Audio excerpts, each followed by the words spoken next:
Macron à Rabat, le Maroc demande un communiqué contre l'Algérie. La France se retrouve en situation de crise, rencontrant des tensions avec deux pays importants en Afrique du Nord, l'Algérie et le Maroc. Avec l'Algérie, la situation s'est dégradée après une période d'apaisement, une situation qui compromet la visite du président de la République, Abdelmadjid Tebboune en France, prévue en mai prochain. Avec le Maroc, la situation n'est pas meilleure.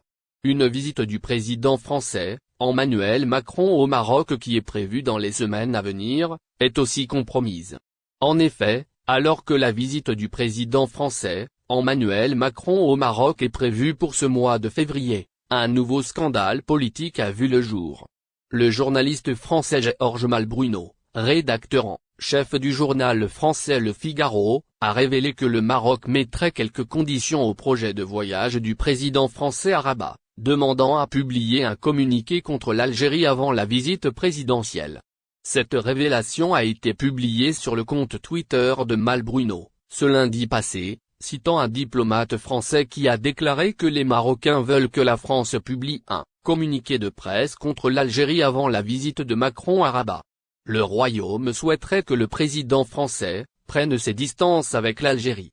C'est en tout cas la condition d'un éventuel voyage d'Emmanuel Macron au Maroc, plusieurs fois annoncé mais qui n'a pas jamais abouti. Incroyable et indescriptible, les voyageurs impressionnés par l'aéroport d'Alger. L'enceinte aéroportuaire algéroise impressionne les voyageurs étrangers, c'est indéniable. Il est souvent la première vitrine du pays, la première image que l'on se fait de l'Algérie. Et cela ne manque pas de susciter l'admiration, comme l'a prouvé une touriste française, qui a partagé sur TikTok sa fascination pour l'aéroport international d'Alger. La touriste, qui a visité plusieurs pays en 2022, a tenu à filmer l'aéroport d'Alger, qu'elle considère comme ayant un sentiment incroyable et indescriptible. Elle a pris le temps de la filmer de loin, à 4 heures du matin, pour bien montrer l'impressionnant édifice. Cependant, un internaute a émis un commentaire en réponse à la vidéo, soulignant que l'intérieur de l'aéroport ne valait pas la peine d'être filmé. La voyageuse n'a pas tardé à réagir, partageant une nouvelle vidéo de l'aéroport d'Alger, filmée de l'intérieur. La touriste a alors montré les vitres de l'aéroport, affirmant que tout était propre et qu'il n'y avait rien à redire. Cette réponse montre que l'aéroport d'Alger a su répondre aux attentes des voyageurs, en fournissant un environnement propre et agréable. Il est important de souligner que ces rénovations n'ont pas été faites uniquement pour impressionner les touristes, mais aussi pour répondre aux normes internationales et améliorer l'expérience des voyageurs. En effet, l'aéroport d'Alger a subi plusieurs rénovations ces dernières années, notamment pour moderniser les infrastructures, améliorer la sécurité, l'accueil des voyageurs et des visiteurs, et fournir un environnement agréable et confortable pour les voyageurs.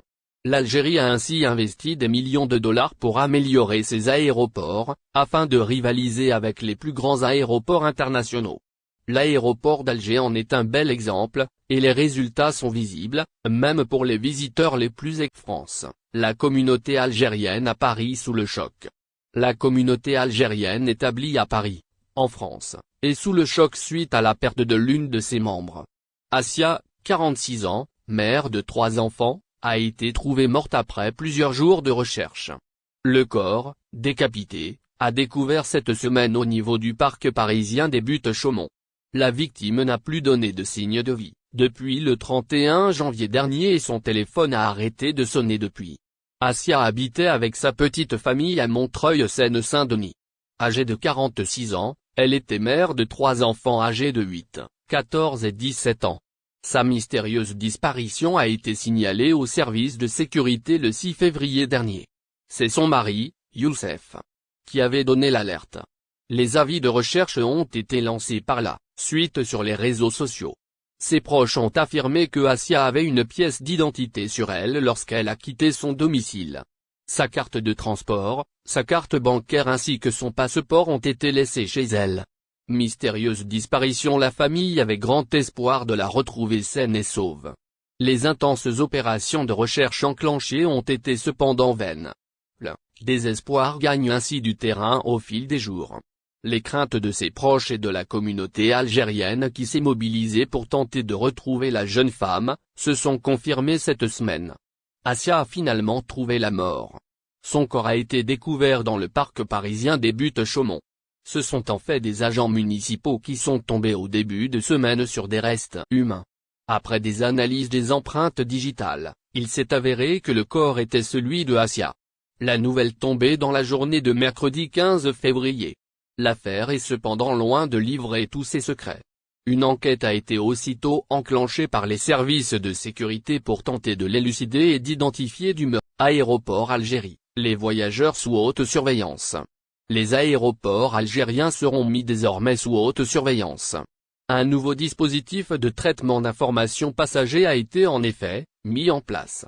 C'est ce que ressort du dernier journal officiel. Selon l'arrêté fixant les modalités de ce dispositif, les transporteurs aériens sont chargés de collecter les renseignements de tous les passagers et de les transmettre aux services concernés lors de chaque volume et ceux de la réservation jusqu'à l'arrivée. Le présent arrêté a pour objet de déterminer les données de réservation, d'enregistrement et d'embarquement des passagers ainsi que les modalités de leur transmission, par les transporteurs et les opérateurs de voyages aériens à l'unité nationale d'information passagers. Peut-on lire en effet, dans le journal officiel. L'arrêté souligne que les transporteurs et les opérateurs de voyage sont tenus, pour chaque vol, de collecter et de transmettre à l'UNIP, par voie électronique sécurisée, les données de réservation, données PNR, passagers NAM record, et celles d'enregistrement et d'embarquement, données API, Advanced Passenger Information, des passagers qui s'apprêtent à quitter, à entrer et ou à transiter sur le territoire national, à bord d'un moyen de transport aérien. Voici les données que le transporteur doit transmettre soulignant que lorsqu'il s'agit d'un vol en partage de code entre un ou plusieurs transporteurs successifs, l'obligation de transmettre les données API et PNR mentionnées ci-dessous, incombe au transporteur aérien qui opère le volume données de réservation, PNR.